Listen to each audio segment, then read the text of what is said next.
Para entender a marginalização do negro nos dias de hoje, há de se entender como ocorreu o processo de abolição do sistema escravista no Brasil e como a sociedade e o Estado lidaram com o mesmo desde então.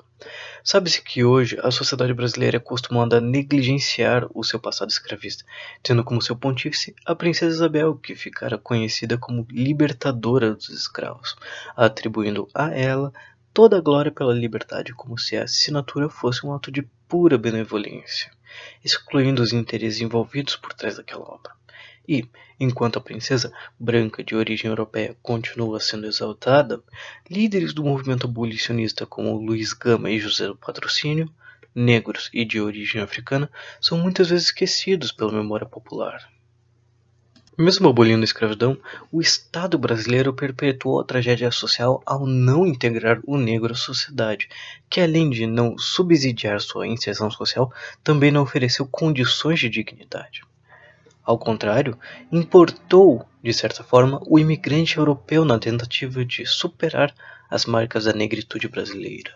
Após a abolição, o Brasil vivenciou um período de amnésia nacional, de acordo com a historiadora e antropóloga Lilia Schwartz. O projeto republicano de 1889 desejou apagar a escravidão de nossa história, reconstruindo a memória nacional para fins políticos. Há de se entender, primeiramente, as diferenças no processo da escravidão brasileira na forma que negros e índios foram tratados. Destacam-se os principais fatores sendo: primeiro, os índios foram marginalizados, assim como os negros, mas de forma diferente. Segundo, aos índios houve uma proteção jesuíta e de demais ordens. Terceiro, a catequização e participação na religião branca fez com que os indígenas fossem afastados das formas mais deprimentes da escravidão. Quarto, os negros não tiveram proteção de nenhuma ordem ou alguém, e não houve nenhum gesto ou movimento ao seu favor. Quinto, com o tempo grupos indígenas receberam terras próprias e entendimento jurídico de seus direitos. Sexto, o casamento e a associação com indígenas era visto de uma forma, mas ainda tratado de forma menos marginalizante, enquanto a negros poderia fazer com que houvesse perda de prestígio social e até de emprego. Sétimo, existiram aldeias indígenas que possuíam escravos africanos, como os chavantes do século XVIII, mas não vê-se conjuntos de mucambos de libertos com escravos dos povos indígenas em nossa história. A escravidão e seu processo eram vistos pelos portugueses como uma forma de resgate aos negros, livrando-os de uma morte certa ou de cativeiros que sofreriam pelas mãos de seus inimigos. Portanto, ele era visto como um resgate, um serviço civilizatório. Porém, a visão que se tinha neste período era que a imigração europeia que contribuía para a civilização do Brasil, que se daria com a chegada do homem branco, onde os imigrantes pobres que chegavam também eram tidos como marginais e até substitutos de escravos, se submetendo a uma qualidade de vida de extrema exploração, apesar de terem liberdade quanto a si e possibilidade de ascensão social.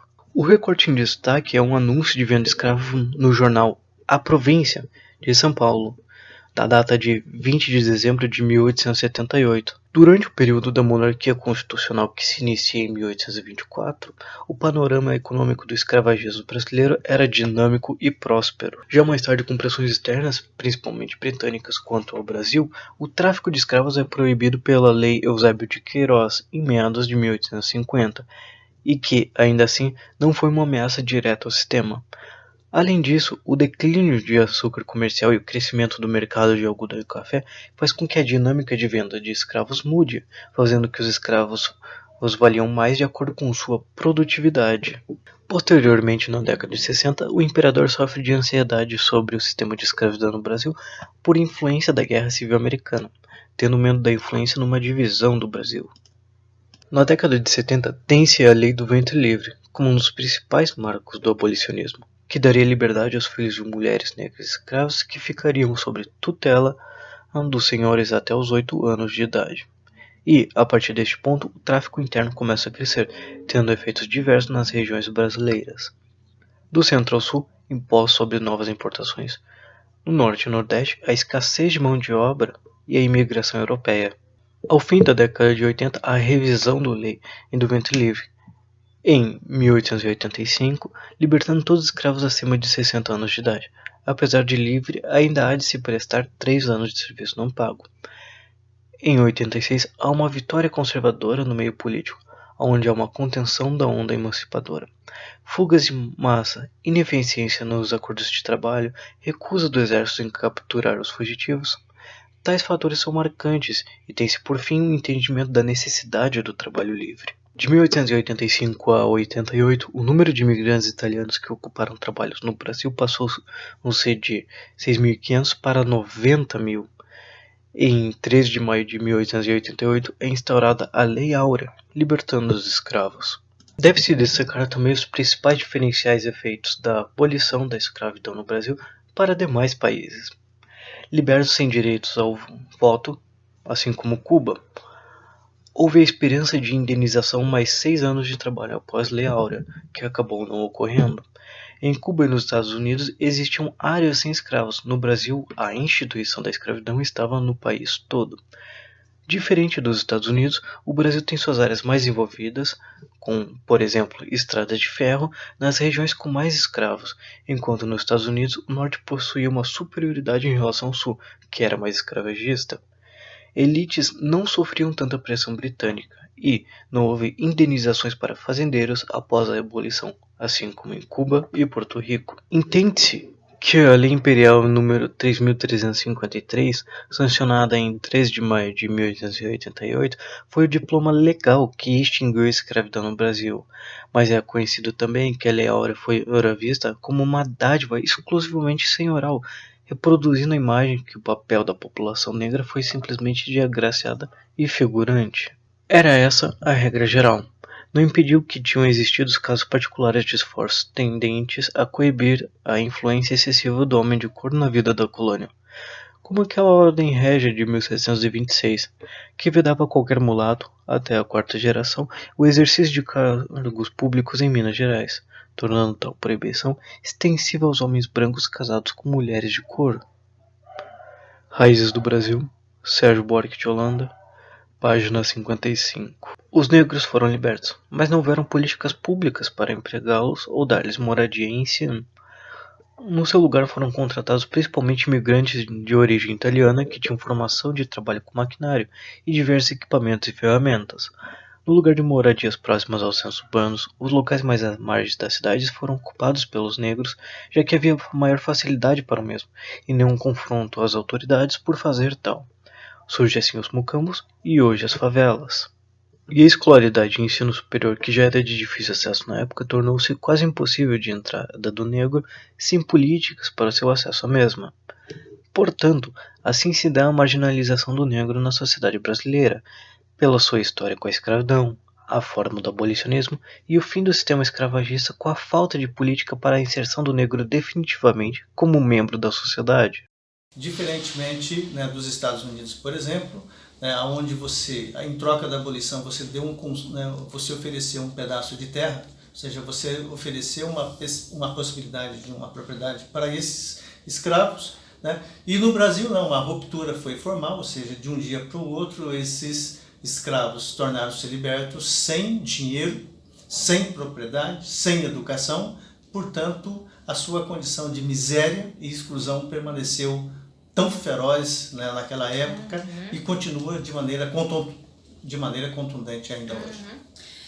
O Brasil é um país de lutas, né?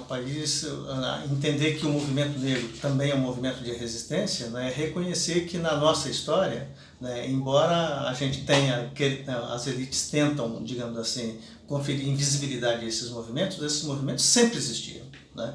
Esses movimentos existiram antes da escravidão, depois da escravidão, e é isso que vai explicar um pouco, digamos assim, a inclusão do negro, né, no processo político brasileiro. Ou seja, é a luta negra, é a luta do movimento negro que vai explicar, por exemplo, algumas conquistas, ainda que parciais, de políticas públicas de inclusão, de educação, de aceitação do negro como um elemento integrante da sociedade brasileira. Sim, que a nossa elite é uma elite que tem uma formação econômica, uma formação política e, mais do que isso, uma formação intelectual e uma formação cultural de base etnocêntrica. Né? Então isso afeta de maneira decisiva a visão que essa elite tem e o poder que ela tem também de construir, digamos assim, né, uma certa visão de inferioridade em relação ao negro no país. Essa é uma questão importante, ou seja, também aqui eu acho que o desafio, né, colocado ao movimento negro, aos movimentos negros, é de reverter essa lógica, né, desse pensamento etnocêntrico que tem feito, né, que tem um efeito devastador e de inferiorização de uma camada importante que contribui demasiadamente para a produção da riqueza neste país. Oi, eu sou a Micaele, eu faço curso de História, Memória e Imagem aqui na Universidade Federal do Paraná. Eu estou no 2º ano. E a Tainá pediu para que eu falasse como mulher negra, da periferia e como estudante de História, um pouco sobre esse processo de abolição da escravatura. No Brasil, é importante ressaltar que esse processo ele foi muito lento, ele acontece de forma muito devagar, e isso vai influenciar nas interpretações depois que a gente vai ter sobre a escravidão. Nós temos grandes teóricos como Jorge Nabuco, Seymour Dash, e é muito importante pensar que esses caras vão descrever esse processo de abolição como totalmente institucional. Então eles vão pensar em leis que são aplicadas, eles vão pensar na influência dos Estados Unidos, na influência da Grã-Bretanha, na influência da Espanha, mas eles não vão falar, por exemplo, da influência das revoltas dos escravizados. Eles não vão falar das fugas para os quilombos, eles não vão falar do poder popular em si. Isso é uma das grandes características do nosso movimento abolicionista, que faz com que a escravidão pareça que foi só uma marquinha na história, que parece que os escravos, os escravizados, os negros, têm a sua história toda marcada nesse período, e que eles não são capazes de produzir conhecimento intelectual ou qualquer coisa que saia desse período da escravidão no Brasil. É importante pensar também as marcas que isso traz. Então, por exemplo, eu como estudante de História, eu não tenho professores negros, eu tenho um professor negro, entre vários. É muito interessante pensar nisso. É interessante pensar que, por exemplo, os terceirizados normalmente são mulheres, no subemprego são mulheres e são mulheres negras. É interessante pensar que a polícia vai parar e ela vai parar o jovem negro, que é o que mais morre, porque é a carne mais barata no mercado.